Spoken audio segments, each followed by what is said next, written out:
God bless.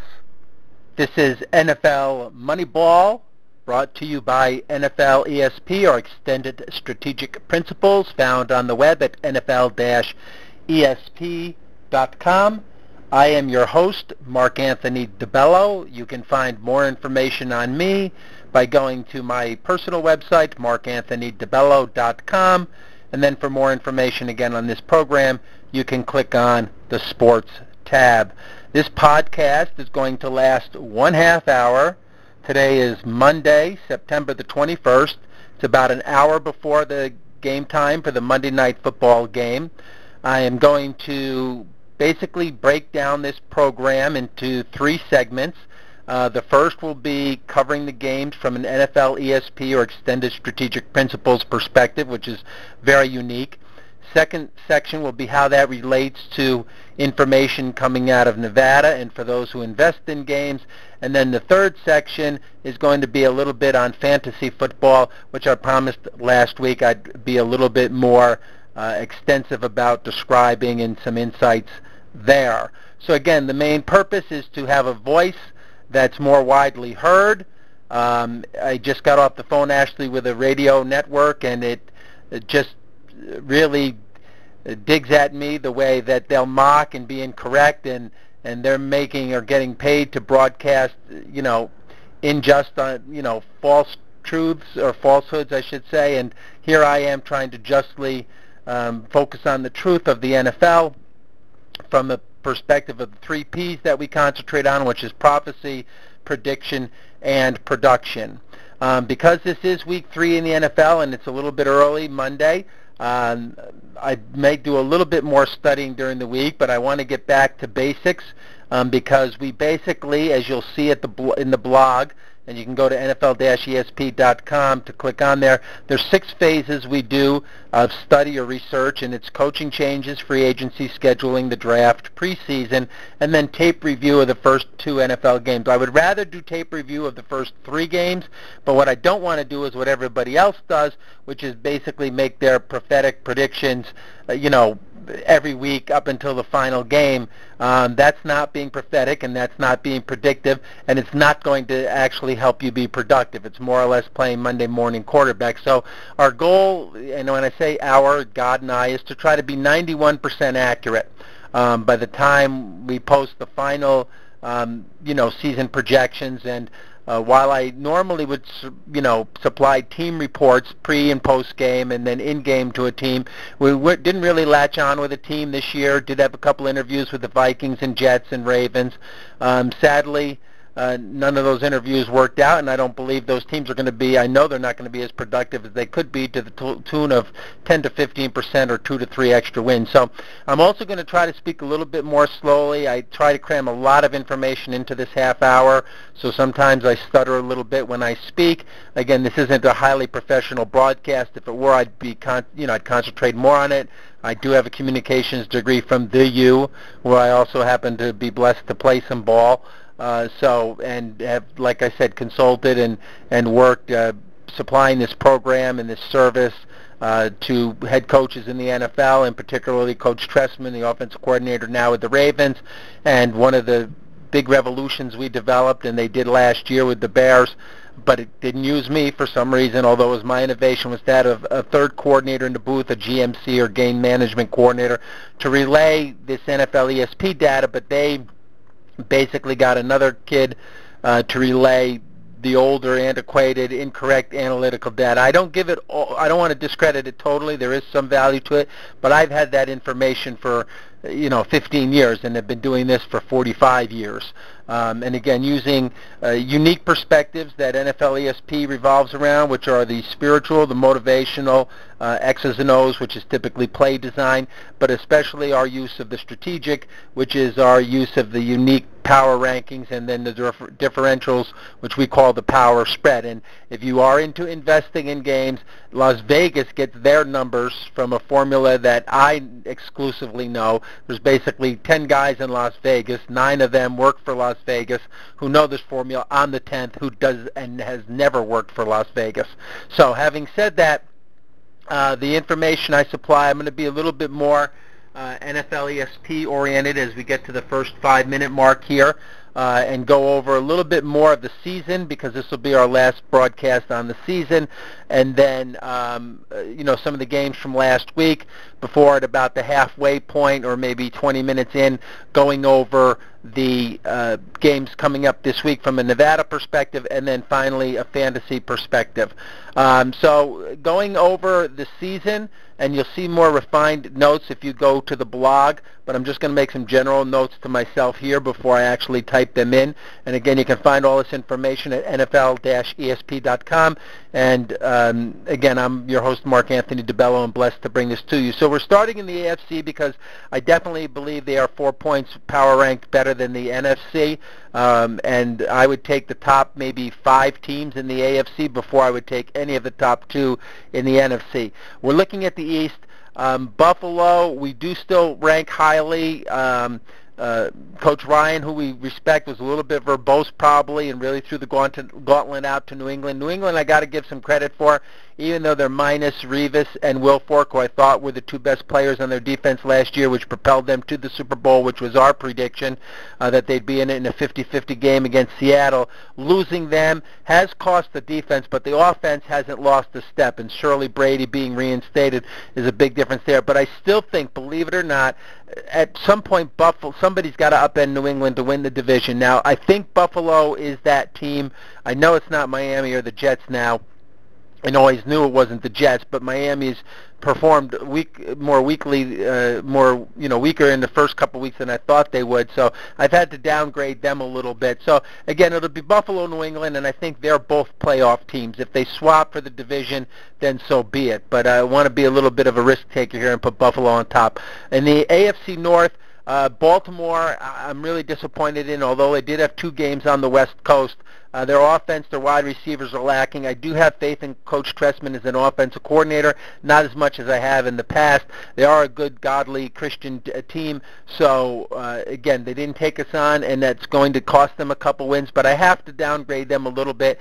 Cleveland finally did something right in the sense they got Johnny Manziel to start. Now, the fact they're not naming him a starter, which is, I just got off the air with this Cleveland radio station, and not giving him a vote of confidence and not letting him be more of an Aaron Rodgers type and Marcus, well, not even Marcus Mariota, but more of an Aaron Rodgers type and be more freewheeling in the pocket. If they try to put him in a box like the Redskins did with Robert Griffin, that's going to cost Cleveland. They need to let this kid let loose the reins and put the entire program around him, and they'll get them, Cleveland to be a wild card. But they're still not doing it. It's not Johnny Manziel's problem, his fault. It is his problem. It's just he's doing everything right thus far, except for the fact that maybe he should just not listen to them at some point and be a little bit wiser and definitely listen to NFL ESP, who's knows what to do. Cincinnati, I'm going to give a few more points to, and Pittsburgh, who I ranked lower in that division, I'm going to have to move them up a little bit.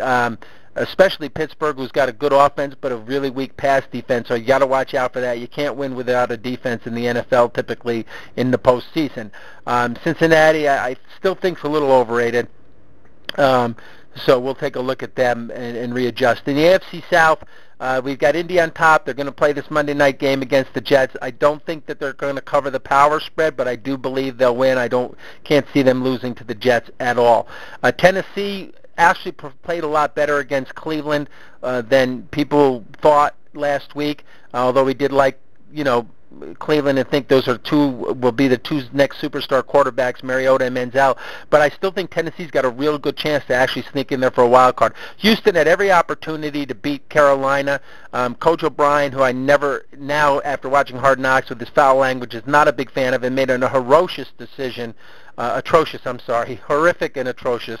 I combined the words. Decision when Houston had a chance to go on 4th down, deep, I'd say about the 40 or so yard line at Carolina, and they should have, in a defensive game, punted the ball. They gave up field position. Carolina scored, and the game was over. And Houston's just not a good team, and I didn't think they were. Jacksonville, a nice upset against the Dolphins.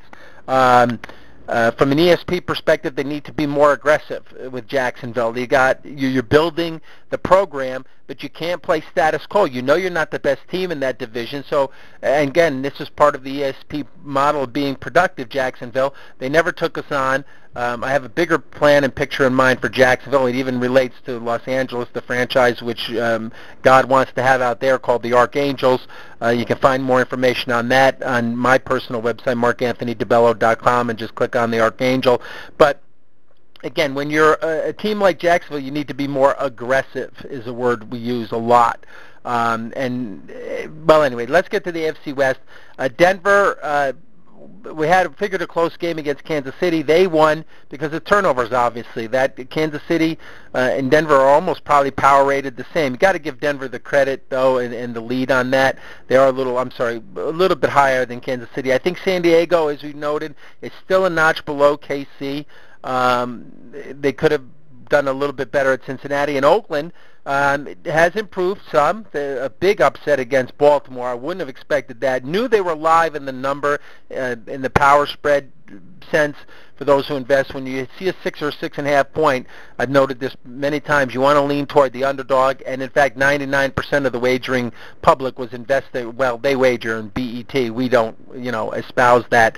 I mean, we don't believe in the integrity of the game. So if you were to put your money on a game, we would always call it invest. But nonetheless, Oakland actually upset Baltimore, and Baltimore, again, maybe I had some bias for Coach Trestman, having consulted with him the last 12 years, gave a little too much credit to, but they'll come around this week, I'm certain, Baltimore. In the NFC East, let's go there now. Again, the weaker conference. We'll wrap this up in about 4 minutes, and then I'll get to Vegas prognostications. Dallas, we have them winning the division by default at 7-9, and that's looking pretty accurate now with Tony Romo going down. I hate to see any QB go down, but Tony was always one of our favorite, highly rated quarterbacks, even though the public was always in media was against them. That's going to be costly to them, but they are still the best team in that division. The team I'm going to rank second now is Washington. Washington's actually doing better than I thought. I didn't realize, as much as I liked Kirk Cousins in the past, and we liked him, that he's a little bit more entrenched there now. I think he got the vote of confidence, and they're giving more time to him than to RG3, and they're not playing that flip-flop quarterback game, and that's definitely going to help Washington move them higher. The Giants, again, Nassib should be in there. Manning got all the money. I've related that to the Favre-Rodgers situation before. They need to get rid of Manning and get Nassib in there, or somebody else, and get him in there full-time. Manning's just overrated and always was. Philadelphia, we couldn't have called this one any better. I wrote at the beginning of the year a 5-win team, only because I didn't really take the time to look at the schedule. I knew they'd be, as we quoted, put in there, the quote-unquote biggest disappointment of the NFL season. Highly overrated team. Don't want to get into all of it, other than that you can't run a lot of plays when you're a bad team. You don't want to run a lot. You want to slow the game down. And Bradford was highly overrated. That's why St. Louis didn't do better in their years. And this is actually probably only a 3-win team. They'll win, one game against each of their NFC East opponents, and it just depends on whether they defeat Tampa or not, who they should, but who knows. And their defense is going to break by the end of the year. They're going to get too tired and just really start being worse at the end of the year. So that's really a 3-win, maybe a 4-win team if they defeat Tampa. The NFC North, Detroit not doing as well as I expected. I'm not quite sure why. I think losing Sue on the defensive line really made a difference. It must have, because they're not doing as well as I thought they would. I think they will get the rebound, and I think they will be in the playoffs. Green Bay looked good against Seattle, as we figured they probably would, although the power spread was a little closer than people realize. But those will be the two playoff teams for the NFC North. Minnesota overrated, but did do well last week against Detroit. They won't beat Detroit again the next game, I don't believe. They usually flip-flop those division foes. One team wins against the other, and so, vice versa. And lastly, we got Chicago in that division, who is, I guess, a little improved. I don't know what happened in the inner workings of Coach Trestman. He and I did have a falling out. No fault of mine. So I'm not quite sure. Maybe there was some spiritual undertones there, that something's just not going right, and that this team is playing more aggressively for Coach Fox. But I see Jay Cutler's down now with a bad hammy, and I was never had Jimmy Clausen power rated very highly. So I think Chicago will come back down to earth here after that new, and you see this with new coaches, unless it's a terrible coach, and most coaching changes in the NFL, most of them are normally for the better. You're going to get a little motivational increase in power, if you will, when you play for a new coach at the beginning of the season, but then that balances out. In the NFC South, I have to adjust this division, probably the second weakest in the NFC. New Orleans, Carolina, Atlanta, Tampa. Tampa got a really shocking win against New Orleans. Carolina, as I mentioned, beat Houston. They shouldn't have. Atlanta beat two weak teams, so they're going to be a little overrated than people think. They beat the NFC East. So initially I had New Orleans, Carolina, Atlanta, Tampa. I'm probably going to keep that the same, actually thinking New Orleans can come back and win that division, but if they don't, it'll probably have to still be Carolina in a repeat. It just depends on who they got to sub for Benjamin, and you fantasy players might want to know that. Again, I'm a little bit over on this segment of the show, but we'll get done here quite quickly. So you read the blog there. In the NFC West, still have Seattle on top. Here, I think, is probably the most surprising power-ranked team based on the numbers is Arizona. We had them high. It just depends on whether Palmer gets injured or not. Prayerfully, he doesn't. He's a Christian, God bless him, and he was always underrated. And Arizona is actually performing, probably the only team in the NFC performing above their numbers. So I would put that wild card, Justin, probably have them in the wild card, if not winning that division against Seattle as they led last year, and we projected they'd get out to a quick early start. St. Louis might have overrated a little bit, only because I knew getting rid of Bradford would be a benefit, but maybe that's why the Eagles got rid of Foles, because they knew he wasn't as strong. But again, with a good quarterback and running back, St. Louis would be a playoff or wild card team. But again, I think I overranked Foles a little bit there. Didn't take the time to look at them the way I should. San Francisco, again, a strong team and a pretty good division, but lost a lot of players, so somebody has to come forth in that division. So as far as the playoffs and the wild card go, and then I'll do a little bit on the results here and then the prognostications. Again, just read the blog there. There will be some adjustments, but for the most part, with 2 weeks of review in, and I know I've heard all the media, and whether it's something like Philadelphia or Tennessee doing well, Philadelphia poorly. I mean, our prognostications and predictions are already very, very accurate, and I should have everything finalized and not change it as the media does every week until the end of the season, and that's what being prophetic and predictive is. Having said that, let's go over the games from last week. Denver, KC, we mentioned that was the turnovers. Houston, a bad call there against Carolina in a real close game that should have been more defensive. Pittsburgh, offense, and San Francisco actually had, I think, relatively the same amount of total yardage there. So from an NFL ESP perspective, both those teams need to actually concentrate on their defense. That's where they're weakest. Tampa Bay, you need to be aggressive. Jameis Winston actually played a pretty good game, but I don't think he's the answer. So you're going to have to, I'm just going to use rating or tempo for these games, just to give you one NFL ESP perspective since I mentioned it earlier. New Orleans, I think they're power ranked more highly than they should be. They're going to want to speed up the game. Minnesota and Detroit, Minnesota wants to slow games down. Detroit should have as many plays out there. I think they're a more highly ranked team. If they slow the game down, they leave it up to too much. Anomaly can occur. It's like I use the example. If you were in a boxing match, a heavyweight fight with Mike Tyson, would you rather have the fight go 15 rounds or 1 round? You want it to go 1 round. Anything can happen in a round. Penalty, he could slip, fall, you get a lucky punch in. But the longer the fight goes, the better the chance the favorite has of being more productive and getting to their number or the law of averages. So, and that's the weakest problem with Philadelphia. They should be slowing those games down. The more plays they run, the bigger deficit they're going to lose by. They're a very weak, low-rated team and are going to be underdog. And already I'm seeing, and I don't want to get into Vegas yet, but we'll see in the next few minutes here that they're power rated or ranked above the Jets. And regardless what happens here on Monday night, I would never put Philadelphia. I wouldn't make Philadelphia a favorite in any game this year, not even probably in Tampa, believe it or not, or wherever that Tampa game is later in the year. Arizona, this is a team that wants to score a lot of points and should run a lot of plays. I like that they go deep. It's a unique perspective in the NFL with so many West Coast offenses. So from an X's and O's perspective, especially with Carson Palmer, I think is probably, if next to Aaron Rodgers, maybe the most accurate quarterback in the NFL, if not the. Chicago should slow games down. They're underdogged in most games. Buffalo actually has a good defense. Scored a lot of points against New England. As you mentioned, New England, they always want to run a hurry up, especially if they're a little bit weaker on defense this year, which they are.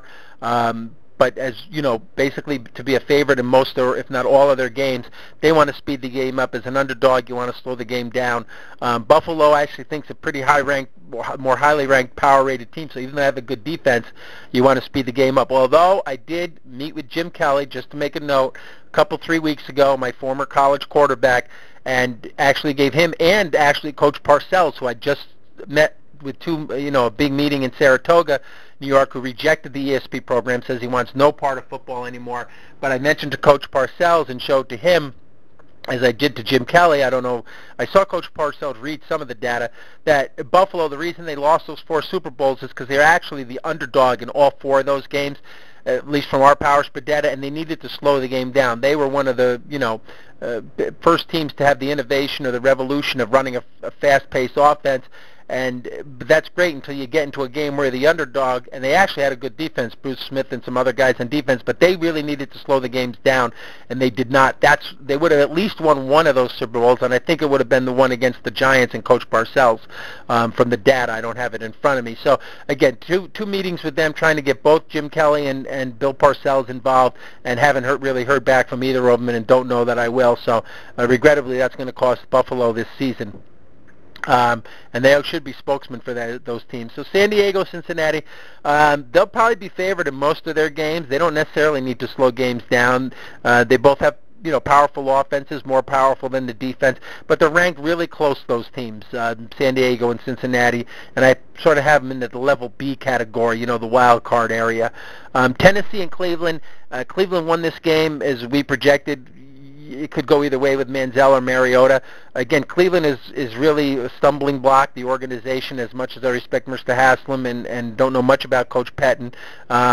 I did try to get NFL ESP in there with Cleveland. Didn't work out, so I think that's going to cost them. But Tennessee didn't perform statistically as bad as people thought this game. Some fumbles really were the difference in the game, 3 of them, which we power rank as 9 points from our perspective. So having said that, and then I know I'm going to have to hustle up here to get to the NFL prognostications. Giants, Atlanta, 2 weak teams. Actually, Atlanta a little bit improved, but in a close game that could have gone either way. But the Giants, that goes to show you how poor they are. Washington against St. Louis, surprisingly, Kirk Cousins, they need to stay with him, and St. Louis has got to take a couple chances. But all 4 of those teams I mentioned are all probably power-ranked underdog teams. They need to slow the games down, especially St. Louis, who has a better defense than offense. Miami and Jacksonville, same thing. Got to slow the games down. Tannehill needs to run more than pass. Miami's, if they don't have a good offense, or a good defense, they're in real problems because their offense is definitely not up to speed. No pun intended. They really just, Tannehill, I think, is positive there, though. Baltimore and Oakland, Coach Trestman and Coach Harbaugh, God bless him, tough defeat there. But Baltimore, who I had, should speed games up, now needs to slow them down. Their ranking I had a little bit too high. Dallas and Philly, 2 bad teams, actually, even though Dallas will win that division. They need to slow games down, especially, and they'll know that now with Tony Romo out. In Philadelphia, I couldn't have pegged more accurately. They're a 3-win team this season, maybe 4 if they're fortunate. And Seattle and Green Bay are 2 actually, the 2 higher ranked or 2 highest ranked NFC teams, quite clearly, even though I saw mistakes on both teams and they didn't play what's called a clean game. I don't want to get into what all that data is, but I have started charting that, which will give me some more insights. But they're still the 2 best teams, and they, even though they have good defenses will be favored, and it doesn't hurt to run a lot of plays when you're favored. So now we've got about 6 minutes to go, so that's going to give me 5 minutes to cover this perspective from a Vegas point of view, and then give us only about a minute or 2 for fantasy. I'm sorry I didn't give that more time, but I promise I will. So Thursday night, we've got the Redskins and Giants. I would lean to the Redskins, giving them points. Giants, I don't know what kind of home field advantage they're going to get, other than the fact that everybody knows in a very very power-rated high media town, New York, the refs should really be giving the Giants benefited or biased calls, and if they do, that's the only way I think the Giants can win that game. Looking to Sunday, the Steelers are playing the Rams. The Steelers are the better team, but the Rams are at home. They're in a dome stadium, could get some noise. Pittsburgh's a very public-friendly team, so that's a little bit costly to St. Louis. I don't know if they're going to work the home field advantage correctly. That game could go both ways. Looking at that one. Minnesota, San Diego. I think, again, Minnesota is not as good a team as people think. They are at home in that college stadium. They're not getting a lot of home field calls, I'm pretty sure. I would lean towards San Diego that game. Houston should beat Tampa, but knowing what I saw from Houston last week, Lord only knows. I don't think that's a very godly team, to be honest with you. And Tampa could upset. The number is live for the underdog. It's 6.5. So, I mean, that's probably one of those games where Houston will win by like 4 or 3 and Tampa cover. Philly's playing the Jets at the Jets. Regardless, doesn't matter what happens tonight, Philly will get beat again, I think, at New York, at the Jets. If the Jets lose tonight, even better chance that they'll beat Philly on Monday. If the Jets win, you're going to have a tricky power spread because it's going to get changed a little bit with some bias toward the Jets. But the media, who knows what they're going to talk about this week. But, they're all shocked, quote-unquote shocked Philly's not doing so well. Well, they should follow NFL ESP. Carolina's at home against the Saints. Carolina, not a real big home field advantage team. The game is on grass, though, and New Orleans, who's a pretty fast team, usually doesn't like playing on grass, but can't see the Saints going 0-3, but a lot of people will probably be saying that. So I wouldn't, I'd invest in the Saints if I had to, but wouldn't hold it to them to end up, somehow losing that one as well. New England's at home against Jacksonville. They're 2-touchdown favorite. Jacksonville could keep that game close a little bit, but New England's definitely the better team there. I wouldn't have much of an opinion there because I wouldn't want to invest in Jacksonville. Baltimore is home against Cincinnati, coming off of 2 road travel games where the numbers weren't as bad as they indicated. I know they've got, defensive player Suggs out for the season, I guess, but I think what I saw in the receiving corps was improving a little bit. So if the Ravens can do that, they should cover Cincinnati at home in basically a must-win for the Ravens season. Cleveland's at home against Oakland. Prayerfully, they do the right thing with Johnny Manziel, and if they do, they can cover that. But again, Oakland is has got a chance to cover that game, but I would probably lead toward Cleveland. I think Tennessee, regardless what happens tonight, is going to keep Indy close, especially at home at Tennessee, with a lot of fervor there for Mariota. And if the refs give them the home calls, they should get in Christian, Tennessee, Nashville, they should get them. But I don't know if they're going to. It's not a big, strong media community. Atlanta and Dallas, if Romo were not out for the Cowboys, I would send it in if I were an investor on the Cowboys. Atlanta's played 2 weak teams, as I mentioned. They've got 3 games in a row, it looks like, against the NFC East. So if Atlanta does win this one, which they could with Whedon in there, I would definitely go against Atlanta next week. I don't know who they play, but that power spread will be skewed. Arizona's at home against San Francisco. I would lean toward Arizona here. The number is that trap 6.5. I can't see Arizona losing to San Francisco, but San Fran could cover that game, but Arizona's been going through the number, as I like to say. Seattle's at home against Chicago with 2 losses in a row. Seattle won't lose this one. I don't know what the number posted is yet, but you could invest in Chicago, but I hate, laying a big number with the favorite, but Seattle is, definitely probably won't. You can't see Seattle losing that game. No way. Especially coming off a Monday night loss. Then, I would probably have that be the most solid home favorite that you could play. Miami, again, a must-win against Buffalo. They're giving 2.5 to Buffalo. Buffalo is the better team. I can see Miami going 0-3 and having real problems this season. So, and Buffalo played New England closer than people thought because of the turnovers it cost them. The Lions are at home against the Broncos. If the Lions are a home underdog on Sunday night, I would definitely play the Lions. Denver is overrated. They shouldn't have beat KC in a sense, although they did.